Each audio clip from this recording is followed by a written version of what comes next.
नमस्कार दोस्तों, मैं प्रभात तिवारी सार्थक क्लासेस के यूट्यूब चैनल पर आपका बहुत बहुत स्वागत करता हूँ। आज के वीडियो में हम बात करेंगे यूनिट 6 के अंतर्गत आयकर। और क्योंकि जब हम आयकर की बात करेंगे और हमारा जो सिलेबस है उसमें आयकर के साथ साथ में धन, बैंक और मुद्रा का भी समावेश है, इसलिए आयकर का यह वीडियो बनाते हुए कर, धन, मुद्रा और बैंक पर भी जो है हम नज़र रखेंगे। तो चलिए दोस्तों स्टार्ट करते हैं। दोस्तों आयकर, जैसा आप लोग जानते हैं, लोगों की आय पर सरकार द्वारा लिया गया कर ही आयकर है। सरकार अपने अधिकार क्षेत्र के अंतर्गत आने वाले सभी संस्थाओं द्वारा उत्पन्न वित्तीय आय पर जो है आयकर लेती है। और सरकार के लिए आयकर जो है धन का एक महत्वपूर्ण स्रोत होता है, जिसका उपयोग सरकार अपने कार्यों और जनता की सेवा हेतु उपयोग में लाती है। क्योंकि आयकर की हम लोग बात कर रहे हैं तो एक नज़र डालेंगे हम वर्तमान स्लैब पर, जो 2018-19 के मुख्य तथ्य हैं आयकर स्लैब से जुड़े हुए उन पर। तो सबसे पहले हम देखते हैं कि टैक्स फ्री। तो दोस्तों 2.5 लाख तक की सालाना इनकम एक सामान्य नागरिक के लिए टैक्स फ्री है, जबकि यदि हम वरिष्ठ नागरिक की बात करें, यहाँ पर हम क्लियर करते चलेंगे दोस्तों कि वरिष्ठ नागरिक का तात्पर्य ऐसे नागरिक हैं जिनकी उम्र 60 से 80 वर्ष यानी 60 to 80 वर्ष है। तो वरिष्ठ नागरिकों की के लिए जो टैक्स फ्री अमाउंट है वो 3 लाख रुपए है, सालाना है। और हम अगर आगे बात करते हैं सुपर सीनियर सिटीजन, तो जिनकी उम्र 80 वर्ष या उससे ऊपर होती है, उनके लिए टैक्स फ्री जो अमाउंट है वो 5 लाख रुपए की सालाना इनकम है। तो ये बात हो गई। यहाँ पर एक छोटा सा दोस्तों होमवर्क आपके लिए, महिलाओं के लिए, ये आपको सर्च करना है और कमेंट करना है। महिलाओं के लिए दोस्तों ये है कि उनके लिए जो टैक्स फ्री अमाउंट है, टैक्स रिबेट है, वो कितने अमाउंट पर है 2018-19 के लिए, इसको है आपको सर्च करके कमेंट बॉक्स में देना है। मैं इंतज़ार करूँगा आपके कमेंट का। आगे बढ़ते हैं, बात करते हैं निवेश पर छूट। तो दोस्तों 1.5 लाख रुपए तक के निवेश पर छूट है। और हेल्थ इंश्योरेंस पर अगर हम छूट की बात करें तो 1 लाख रुपए तक के हेल्थ इंश्योरेंस पर भी जो छूट है। अब स्टैंडर्ड डिडक्शन की अगर हम बात करें तो स्टैंडर्ड डिडक्शन 40,000 रुपये तक है। नौकरी करने वालों लोगों है वो है ये 40,000 तक दोस्तों स्टैंडर्ड डिडक्शन। एंड बचत खाते के ब्याज पर जो छूट है वो 10,000 रुपये तक छूट है। यानी अगर आपने अपने बचत खाते में ब्याज के माध्यम से 10,000 रुपये तक अर्जित किए हैं तो यह अमाउंट जो है आपके टैक्स फ्री है, इस पर आपको टैक्स नहीं देने। अगर हम सरचार्ज की बात करें तो 50 लाख से अधिक कमाई पर 10% का जो है सरचार्ज है। और यही कमाई 1 करोड़ रुपए से ऊपर है तो सरचार्ज जो है आपका 15% यानी 15% लगेगा।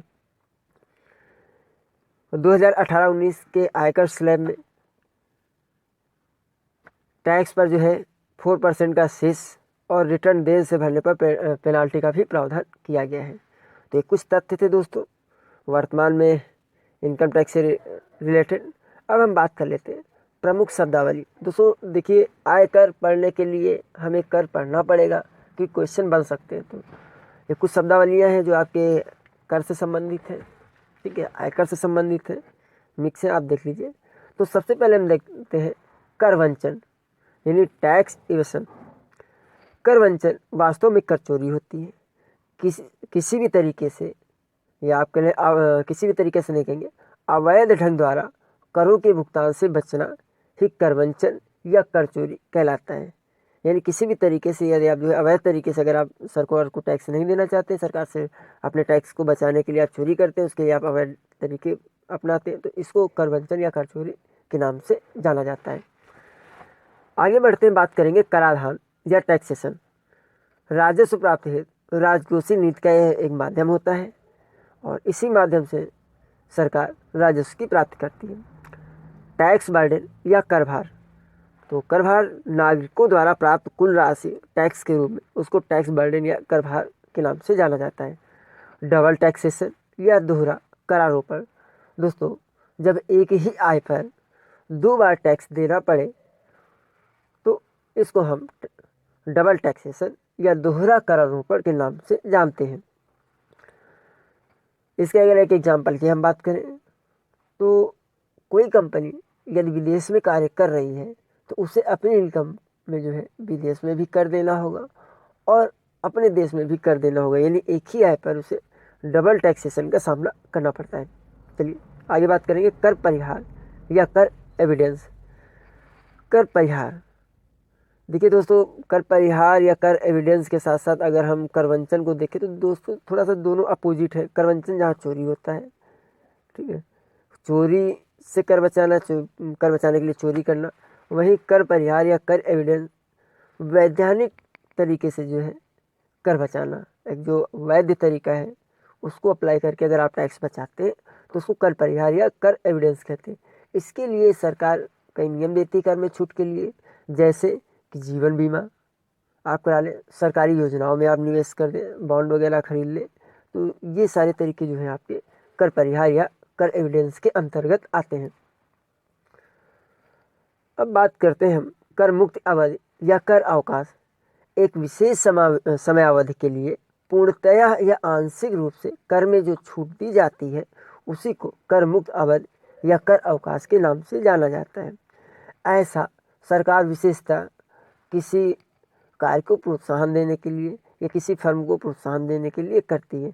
जैसे आप देख रहे होंगे कि यदि भारत में सरकार चाहती है कि विदेशी कंपनियां हमारे यहाँ इन्वेस्टमेंट करें, तो इस उद्देश्य की पूर्ति के लिए सर कर मुक्ति अवधि या कर अवकाश की घोषणा कर सकती है। कर विवरणिका या टैक्स रिटर्न फॉर्म, तो जैसा आप लोग जानते हैं कर विवरणिका जो है या टैक्स रिटर्न फॉर्म करदाता है तो कर की जानकारी प्रदान करने के लिए निर्धारित प्रारूप में बना हुआ फॉर्म होता है, जिसको हम टैक्स रिटर्न फॉर्म के नाम से जानते हैं।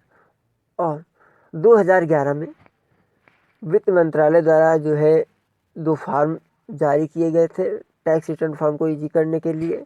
कब जारी किए गए? तो 2011 में, और उनके नाम क्या थे? सुगम और सहज। दोस्तों सहज का पुराना नाम सरल है, इसको आप याद रखिएगा। जो फॉर्म सुगम है यह छोटे व्यापारियों हेतु उपयोग में लाया जाता है, किसके लिए?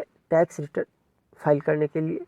जबकि सहज जो कि जिसका पुराना नाम सरल है, नौकरी करने वाले लोग जो है इसका उपयोग करते हैं। अब हम बात करेंगे कर सूची या टैक्सेशन शेड्यूल। कर की राशि एवं आय के अनुपात को दर्शाने वाली सूची। जैसा अभी हमने स्लैब की बात की हुई थी सबसे ऊपर, तो उसी को जो है कर सूची या टैक्सेशन शेड्यूल कहा जाता है। कर की दर एवं कर से प्राप्त राजस्व के मध्य संबंध को लैफर कर्व द्वारा दर्शाया जाता है। लैफर कर्व दोस्तों क्या होता है?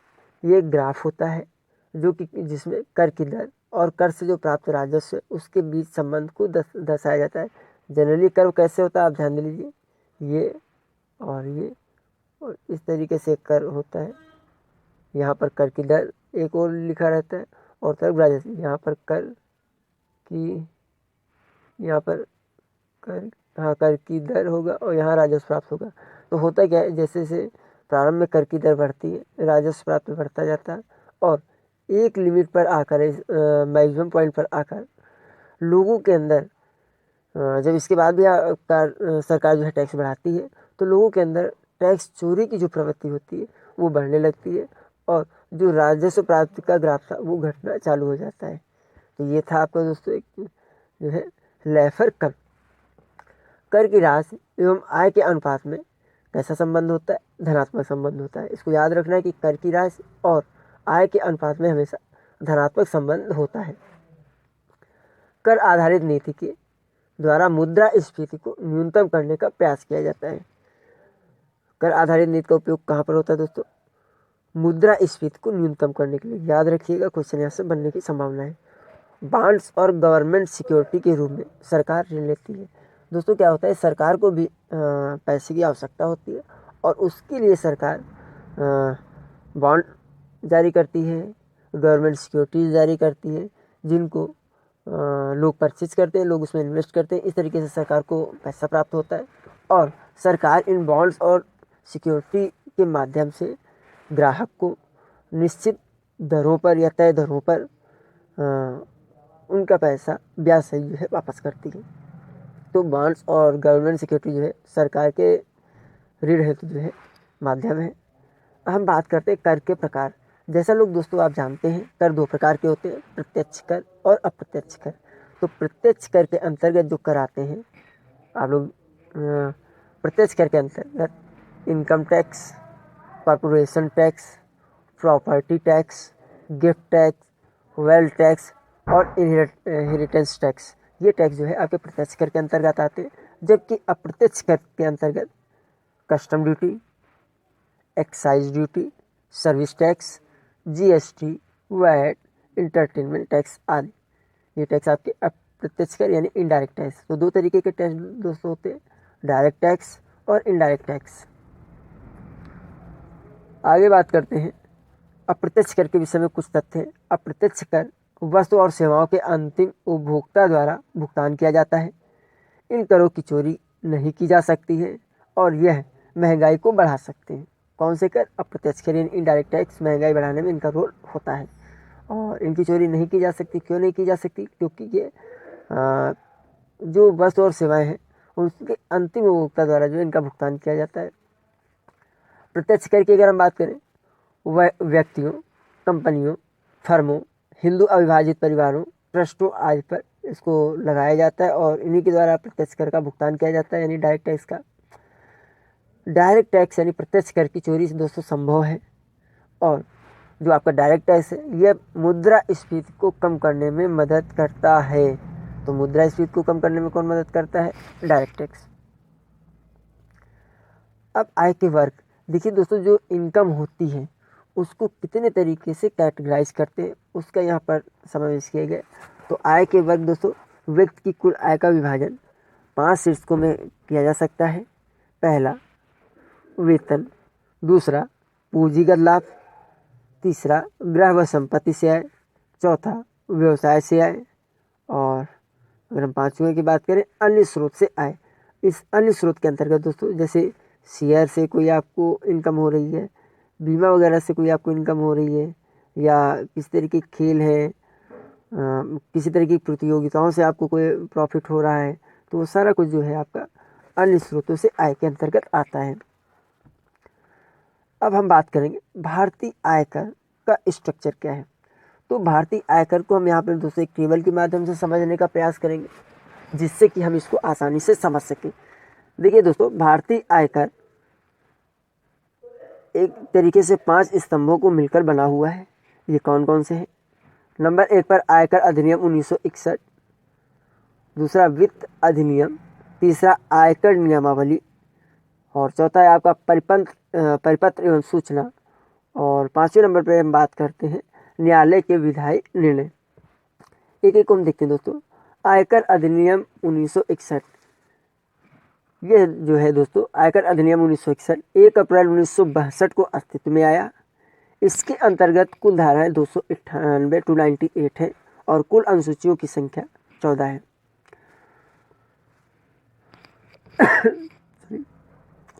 अब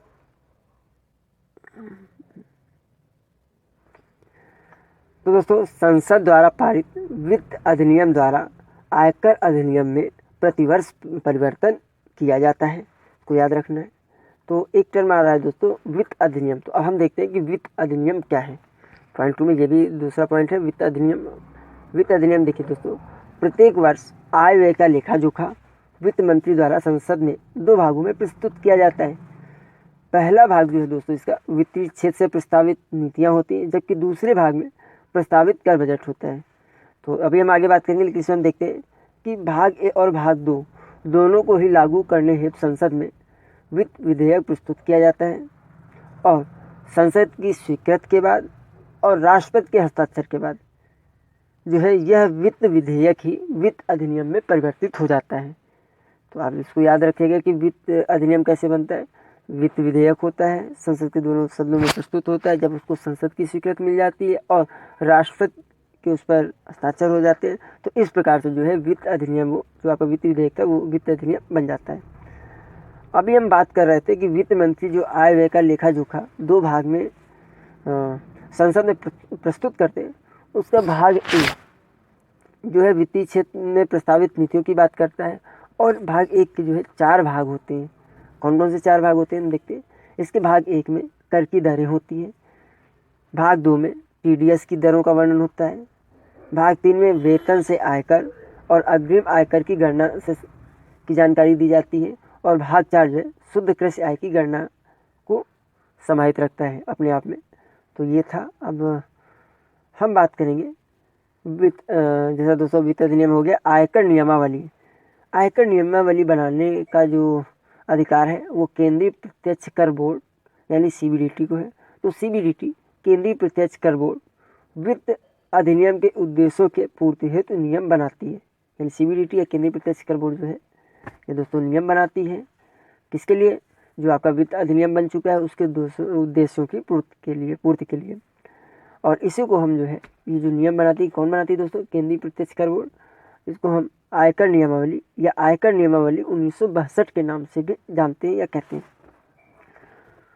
परिपत्र एवं सूचना। तो दोस्तों जो ये सीबीडीटी यानी केंद्रीय प्रत्यक्ष कर बोर्ड है, ये आपके जो है परिपत्र एवं सूचनाएं जारी करती है, जिनको विभाग को पालन करना अनिवार्य होता है, परंतु करदाता इसके लिए बाध्य नहीं है। और लास्ट में बात करेंगे दोस्तों न्यायालय के विधायी निर्णय। ऐसा होता है दोस्तों कि कभी यदि करदाता एवं विभागों के मध्य विवाद होता है तो उसका हल न्यायालय के विधायी निर्णय के द्वारा ही होता है। तो ये 5 स्तंभ थे जिनसे मिलकर भारतीय आयकर व्यवस्था कार्य करती दोस्तों, भली होती है। हम आगे बढ़ते हैं। एक नाम और आपको याद रखना है, डॉक्टर पारसारथी सोम। ये प्रशासनिक सुधार आयोग के अध्यक्ष थे 2014 में। 2014 की बात क्यों हो रही, क्योंकि इस समय इन्होंने काफ़ी सुझाव प्रस्तुत किए हुए थे और उनकी काफ़ी सराहना हुई थी, इसलिए इसको लिया है। तो बस आप याद रखिएगा इसको। अब हम बात करेंगे कुछ प्रमुख संबंधित आयोग। कर से संबंधित कुछ प्रमुख आयोग हैं, तो एक नज़र में उनको देख लेते हैं। 1991 में रिपोर्ट प्रस्तुत की थी किसने, वर्धाचारी आयोग। वर्धाचारी आयोग को हम आयकर जांच आयोग के नाम से भी जानते हैं, या दूसरे शब्दों में इसको हम आयकर जांच आयोग भी कहते हैं। 1954 में स्थापना हुई थी जान मथाई आयोग की। जान मथाई आयोग दोस्तों क्या था, एक कराधान पूछताछ आयोग था। 1968 की बात करें दोस्तों तो प्रशासनिक सुधार आयोग की स्थापना हुई थी, कब, 1968 में। जबकि 1981 में अगर हम बात कर लें तो आर्थिक प्रशासनिक सुधार आयोग की स्थापना हुई थी।